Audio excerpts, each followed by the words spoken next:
আসসালামু আলাইকুম। সংবাদে আপনাদের সবাইকে স্বাগত জানাচ্ছি। আমি ফিরোজ তোহা। শুরুতেই সংবাদ শিরোনাম জানিয়ে দেব এই মুহূর্তে হাতে পাওয়া সর্বশেষ গুরুত্বপূর্ণ আপডেট বাংলা সংবাদ। শুরুতেই থাকছে নির্বাচন কমিশনে আতঙ্ক, অফিস করছেন না সিইসি। নির্বাচন কমিশনে এক ধরনের ভুতুড়ে পরিবেশ বিরাজ করছে। শেখ হাসিনা পদত্যাগের পর প্রথম কার্যদিবস মঙ্গলবারে অফিসে আসেনি প্রধান নির্বাচন কমিশনার কাজী হাবিবুল আউয়াল এবং অন্য ৪ নির্বাচন কমিশনার সহ ঊর্ধ্বতন কর্মকর্তারা। এমনকি দ্বিতীয় দিনেও অফিস করেননি সিইসি। এবারে জানাবো দেশ চালেন সাবেক সেনাপ্রধান আজিজের পরিবার। শেখ হাসিনা সরকারের পতনের পর থেকে দেশ ছেড়ে পালানোর চেষ্টা করেছেন আওয়ামী লীগের নেতাকর্মীরা। শুধু রাজনীতিবিদরাই নন, পালানোর চেষ্টা করেছেন সাবেক সরকারি কর্মকর্তা সহ নানা শ্রেণী পেশার মানুষ। এর মধ্যে কয়েকজনকে আটক করা হলেও দেশ ছেড়ে পালিয়েছে ভারতের সেনাপ্রধান আজিজের পরিবার। যদিও এ সময় আজিজ সঙ্গে ছিলেন না বলে জানা গেছে। এদিকে কেন্দ্রীয় ব্যাংকে বিক্ষোভ, ৪ ডেপুটি গভর্নর সহ ৬ কর্মকর্তার পদত্যাগ। কর্মচারীদের বিক্ষোভের মুখে পদত্যাগে বাধ্য হয়েছেন বাংলাদেশ ব্যাংকের ৪ ডেপুটি গভর্নর সহ ৬ শীর্ষ কর্মকর্তা। সরকার পতনের পর অফিস খোলার দ্বিতীয় দিন বুধবার একদল কর্মচারী কেন্দ্রীয় ব্যাংকের গভর্নর, ৪ ডেপুটি গভর্নর, উপদেষ্টা ও আর্থিক গোয়েন্দা দপ্তরের প্রধানদের পদত্যাগ দাবি করে বিক্ষোভ শুরু করেন। এক পর্যায়ে তারা কেন্দ্রীয় ব্যাংকের মূল ভবনে অবস্থিত গভর্নরের ফ্লোরে ঢুকে পড়েন। তাদের বিক্ষোভে প্রথম ডেপুটি গভর্নর কাজী সাইদুর রহমান সাদা কাগজে সই দিয়ে পদত্যাগ করেন। এদিকে বাংলাদেশের জনগণের পাশে আছে পাকিস্তান। বাংলাদেশের জনগণের সাথে সংহতি প্রকাশ করেছে পাকিস্তান। পাকিস্তানের পররাষ্ট্র মন্ত্রণালয়ের পক্ষ থেকে আজ বুধবার ঢাকাস্থ পাকিস্তান দূতাবাসের এক প্রেস বিজ্ঞপ্তিতে একথা জানানো হয়েছে। জানিয়ে দেব কোথায় আশ্রয় নেবার প্রস্তুতি শেখ হাসিনার। বাংলাদেশের প্রধানমন্ত্রীর পদ থেকে পদত্যাগ করে শেখ হাসিনা সবার আগে লন্ডনে আশ্রয় নেবার পরিকল্পনা করেছিলেন, কিন্তু ব্রিটেন তাকে আশ্রয় দিতে রাজি না হয় তা থমকে গেছে। এ কারণে এখনই তার ভারতের বাইরে যাবার কোনো সম্ভাবনা নেই বলেই মনে করা হচ্ছে। এরপর শেখ হাসিনা তার অন্য কোনো বিকল্পের দিকে তাকিয়ে আছেন। সূত্রের খবর, শেখ হাসিনা এখন সংযুক্ত আরব আমিরাত, বেলারুশ, কাতার, সৌদি আরব এবং ফিনল্যান্ডে আশ্রয় নেবার কথা ভাবছেন। এবং সর্বশেষ জানাবো দেখার অপেক্ষায় আছি ইউনূস কিভাবে দেশ পরিচালনা করেন। নোবেল বিজয়ী অধ্যাপক ডক্টর মোহাম্মদ ইউনূসকে প্রধান করে একটি অন্তর্বর্তীকালীন সরকার গঠনের বিষয়ে সিদ্ধান্ত হয়েছে। রাষ্ট্রপতি মোহাম্মদ শাহাবুদ্দিনের সঙ্গে ৩ বাহিনীর প্রধান ও বৈষম্য বিরোধী ছাত্র আন্দোলনের সমন্বয়কারীদের বৈঠকে মঙ্গলবার এমন সিদ্ধান্ত হয়। ইউনূসের দায়িত্ব নেবার বিষয়ে সাবেক প্রধানমন্ত্রী শেখ হাসিনার ছেলে সজীব ওয়াজেদ জয় বলেছেন, ডক্টর মোহাম্মদ ইউনূস কিভাবে দেশ পরিচালনা করেন দেখার অপেক্ষায় আছে। জার্মান ভিত্তিক সংবাদ সংস্থা ডয়েচে ভেলেকে দেওয়া এক সাক্ষাৎকারে তিনি এসব কথা বলেন। এতক্ষণ শিরোনাম শুনছিলেন, এবার বিস্তারিত। প্রিয় দর্শক, আপনি যদি এই চ্যানেলে নতুন হয়ে থাকেন, ভিডিওটি দেখতে দেখতে চ্যানেলটি সাবস্ক্রাইব করে আমাদের সঙ্গেই থাকুন। আর এই ভিডিও সম্পর্কে আপনি আপনার মূল্যবান মতামতটি কমেন্ট বক্সে জানিয়ে দিন। আর হ্যাঁ প্রিয় দর্শক, জানিয়ে দিন ভিডিওটি কোথা থেকে দেখছেন। নির্বাচন কমিশনে আতঙ্ক, অফিস করছে না সিইসি। নির্বাচন কমিশনে এক ধরনের ভুতুড়ে পরিবেশ বিরাজ করছে। শেখ হাসিনা পদত্যাগের পর প্রথম কার্যদিবস মঙ্গলবারে অফিসে আসেনি প্রধান নির্বাচন কমিশনার সিইসি কাজী হাবিবুল আউয়াল এবং অন্য ৪ নির্বাচন কমিশনার সহ ঊর্ধ্বতন কর্মকর্তারা। এমনকি দ্বিতীয় দিনেও অফিস করেননি সিইসি। তবে দ্বিতীয় দিনে অফিসে এসেছেন নির্বাচন commissioner brigadier general Ahsan Habib এবং মোহাম্মদ আলমগীর। এদিকে বেলা ১টার দিকে ইসি ভবনে আসেন ইসি সচিব শফিউল আজিম।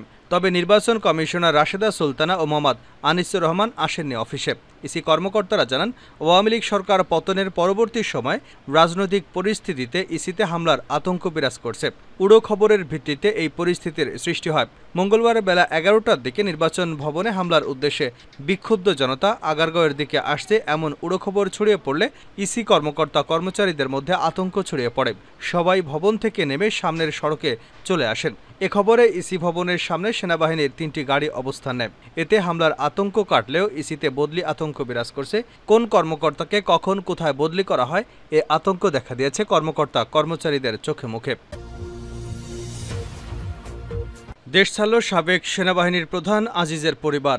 শেখ হাসিনার সরকারের পতনের পর থেকে দেশ ছেড়ে পালানোর চেষ্টা করেছেন আওয়ামী লীগের নেতাকর্মীরা। শুধু রাজনীতিবিদরাই নন, পালানোর চেষ্টায় রয়েছেন সাবেক সরকারি কর্মকর্তা সহ নানা শ্রেণী পেশার মানুষ। এর মধ্যে কয়েকজনকে আটক করা হলেও দেশ ছেড়ে পালিয়েছে সাবেক সেনাপ্রধান আজিজের পরিবার। যদিও এ সময় তিনি সঙ্গে ছিলেন না বলে জানা গেছে। বুধবার সকাল 6:30টার দিকে ফ্লাইটে ঢাকা থেকে বাহরাইনে যান তারা। সেখান থেকে তাদের দুবাই যাবার কথা রয়েছে। হজরত শাহজালাল আন্তর্জাতিক বিমানবন্দর সূত্রে জানা গেছে, গলফ এয়ারের GF251 ফ্লাইটটি ভোর 5:40 ঢাকা থেকে উড্ডয়নের কথা ছিল। ফ্লাইটটি ভোর 6:20 বাহরাইনের উদ্দেশ্যে ঢাকা ছাড়ে। এতে সাবেক জেনারেল আজিজের স্ত্রী, সন্তানও ছিলেন, তবে আজিজ ছিলেন না। সাবেক এই সেনাপ্রধান 2012 সাল থেকে 4 বছর বাংলাদেশের সীমান্তরক্ষী বাহিনী বিজিবি নেতৃত্ব দেন। তার ভাই হারিস এবং জোসেফের নাম বদল করে পাসপোর্ট করার বিষয়ে আজিজ সহযোগিতা করেছেন বলেও অভিযোগ রয়েছে। এছাড়া তার কারণেই জোসেফের সাজা মওকুফ হয়েছে এমন আলোচনাও রয়েছে। আজিজ আহমেদ 2021 সালের 23 জুন অবসরে যান। অবসরে যাওয়ার প্রায় 3 বছর পর দুর্নীতিতে সম্পৃক্ততার অভিযোগ তুলে তার উপর নিষেধাজ্ঞা দিয়েছে যুক্তরাষ্ট্র। এতে তিনি এবং তার পরিবারের সদস্যরা যুক্তরাষ্ট্রে যেতে পারবেন না। কেন্দ্রীয় ব্যাংকে বিক্ষোভ, 4 ডেপুটি গভর্নর সহ 6 কর্মকর্তার পদত্যাগ। কর্মকর্তা-কর্মচারীদের বিক্ষোভের মুখে পদত্যাগে বাধ্য হয়েছেন বাংলাদেশ ব্যাংকের 4 ডেপুটি গভর্নর সহ 6 শীর্ষ কর্মকর্তা। সরকার পতনের পর অফিস খোলার দ্বিতীয় দিন বুধবার একদল কর্মকর্তা-কর্মচারী কেন্দ্রীয় ব্যাংকের গভর্নর, 4 ডেপুটি গভর্নর, উপদেষ্টা ও আর্থিক গোয়েন্দা দপ্তরের প্রধানের পদত্যাগ দাবি করে বিক্ষোভ করেন। এক পর্যায়ে তারা কেন্দ্রীয় ব্যাংকের মূল ভবনে অবস্থিত গভর্নরের ফ্লোরে ঢুকে পড়েন। তাদের বিক্ষোভে প্রথমে ডেপুটি গভর্নর কাজী সাইদুর রহমান সাদা কাগজে সই করে পদত্যাগ করেন। বিক্ষুব্ধ কর্মকর্তা-কর্মচারীরা এরপর একে একে ডেপুটি গভর্নর নুরুন নাহার, মোহাম্মদ খুরশিদ আলম ও মোহাম্মদ হাবিবুর রহমানকে সাদা কাগজে সই করতে বাধ্য করেন। তারাও পদত্যাগ করেছেন বলে কাগজে সই করেন। পরে ব্যাংকের উপদেষ্টা আবু ফারা, মোহাম্মদ নাসির এবং বাংলাদেশ ফাইন্যান্সিয়াল ইন্টেলিজেন্স ইউনিটের মাসুদ বিশ্বাসকেও পদত্যাগ করতে বলেন। বিক্ষুব্ধ কর্মকর্তা-কর্মচারীদের দাবির মুখে পদত্যাগ করে ইতিমধ্যেই কেন্দ্রীয় ব্যাংক থেকে বেরিয়ে গেছেন তারা। বুধবার সকাল 10:30টার দিকে তারা প্রথমে আন্দোলন শুরু করেন। এরপর বাংলাদেশ ব্যাংকের গভর্নর বিল্ডিংয়ের 4র্থ তলায় কর্মকর্তারা ভুয়া ভুয়া বলে স্লোগান দিয়ে অবস্থান নেন। বাংলাদেশের জনগণের পাশে আছে পাকিস্তান। বাংলাদেশের জনগণের সাথে সংহতি প্রকাশ করেছে পাকিস্তান। পাকিস্তানের পররাষ্ট্র মন্ত্রণালয়ের পক্ষ থেকে আজ বুধবার ঢাকাস্থ পাকিস্তান দূতাবাসের এক প্রেস বিজ্ঞপ্তিতে একথা জানানো হয়েছে। এতে বলা হয়েছে, পাকিস্তানের সরকার ও জনগণ বাংলাদেশের জনগণের সাথে সংহতি প্রকাশ করছে। খুব দ্রুত শান্তিপূর্ণ স্বাভাবিক পরিবেশে ফেরার জন্য আন্তরিকভাবে আশাবাদ ব্যক্ত করা হচ্ছে। এতে বলা হয়, আমরা আস্থাশীল যে বাংলাদেশের জনগণ স্বাভাবিক অবস্থায় ফিরে আসার প্রাণশক্তি এবং ঐক্য তাদেরকে সম্প্রীতিময় ভবিষ্যতের দিকে নিয়ে যাবে। কোথায় আশ্রয় নেবার প্রস্তুতি শেখ হাসিনার? বাংলাদেশের প্রধানমন্ত্রীর পদ থেকে পদত্যাগ করে শেখ হাসিনা আবার লন্ডনে আশ্রয় নেবার পরিকল্পনা করেছিলেন, কিন্তু ব্রিটেন তাকে আশ্রয় দিতে রাজি না হয় তা থমকে গেছে। এ কারণে এখন তার ভারতের বাইরে যাওয়ার কোনো সম্ভাবনা নেই বলেই মনে করা হচ্ছে। এরপর শেখ হাসিনা এখন তার অন্য বিকল্পের দিকে তাকিয়ে আছেন। সূত্রের খবর, শেখ হাসিনা এখন সংযুক্ত আরব আমিরাত, বেলারুশ, কাতার, সৌদি আরব এবং ফিনল্যান্ডে আশ্রয় নেবার কথা ভাবছেন। ভারতীয় গণমাধ্যম সূত্র জানায়, আওয়ামী লীগ নেত্রী শেখ হাসিনা ভারত হয়ে লন্ডনে যাবার পরিকল্পনা করেছিলেন এবং হিন্দনে পৌঁছানোর আগেই তার সহযোগীরা বিষয়টি ভারতীয় কর্তৃপক্ষকে জানিয়েছিলেন। রেহানার মেয়ে টিউলিপ সিদ্দিকি ব্রিটিশ পার্লামেন্টের সদস্য হওয়ায় শেখ হাসিনা লন্ডনে আশ্রয় নেওয়ার সিদ্ধান্ত নিয়েছিলেন। টিউলিপ অর্থ মন্ত্রণালয়ের অর্থনৈতিক সচিব এবং লেবার পার্টির এমপি। ব্রিটিশ পররাষ্ট্রমন্ত্রী ডেভিড ল্যামি সোমবার লন্ডনে এক বিবৃতিতে বলেন, আমরা গত কয়েক সপ্তাহ ধরে সহিংসতা এবং জানমালের ক্ষয়ক্ষতির প্রত্যক্ষ করেছি। দেশের জনগণ ঘটনাগুলি জাতিসংঘের নেতৃত্বে একটি পূর্ণ ও স্বাধীন তদন্তের অধিকারী। যুক্তরাজ্যের নিয়ম অনুসারে দেশের বাইরে থেকে আশ্রয়ের জন্য আবেদন করা সম্ভব নয় এবং সমস্ত আশ্রয়ের দাবিগুলো কেস বাই কেস ভিত্তিতে সাবধানে বিবেচনা করা হয়। দেখার অপেক্ষায় আছি কিভাবে ইউনূস দেশ পরিচালনা করে সজীব ওয়াজেদ জয়।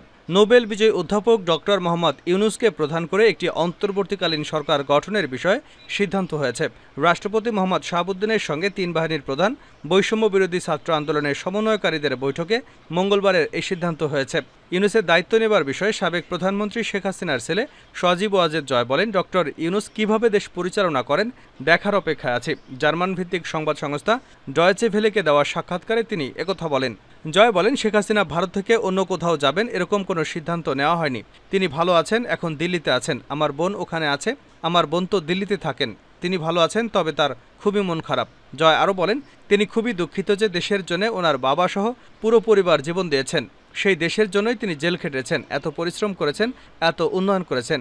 সেই দেশের মানুষ তাকে এভাবে অপমান করে বের করে দেবে, তার উপর আক্রমণ করতে যাবে, এটা আমরা কেউ কল্পনা করতে পারিনি। মোহাম্মদ ইউনূস অন্তর্বর্তীকালীন সরকারের প্রধান হচ্ছে এ বিষয়ে উপস্থাপকের প্রশ্নের জবাবে জয় বলেন, এ বিষয়ে আমার কোনো মতামত নেই। আমাদের সুশীল সমাজ অনেক দিন ধরে চাচ্ছে তিনি দেশ চালানোর একটা সুযোগ পাক। তিনি এখন সেই সুযোগটা পাবেন। তিনি কিভাবে দেশ চালাবেন তা আমি দেখতে চাই। আমি দেখার অপেক্ষায় আছি, কারণ একটা দেশ পরিচালনা করা তত সহজ ব্যাপার নয়। রাজনৈতিক দল হিসেবে আওয়ামী লীগের ভবিষ্যৎ নিয়ে শঙ্কা প্রকাশ করে তিনি বলেন, বঙ্গবন্ধু পরিবারের কেউই বাংলাদেশের রাজনীতিতে জড়াবেন না। জয় আরও বলেন, 3 বারের মতো আমাদের পরিবারের বিরুদ্ধে কু হলো, 3 বারের মতো সবকিছু হারিয়ে বিদেশে থাকতে হলো। আমি আর আমার মা বাদে আমরা সবাই বিদেশে অনেক দিন ধরে আছি। আমাদের এখানে জীবনের কোনো অসুবিধে নেই। আমরা এখানে থাকতে অভ্যস্ত।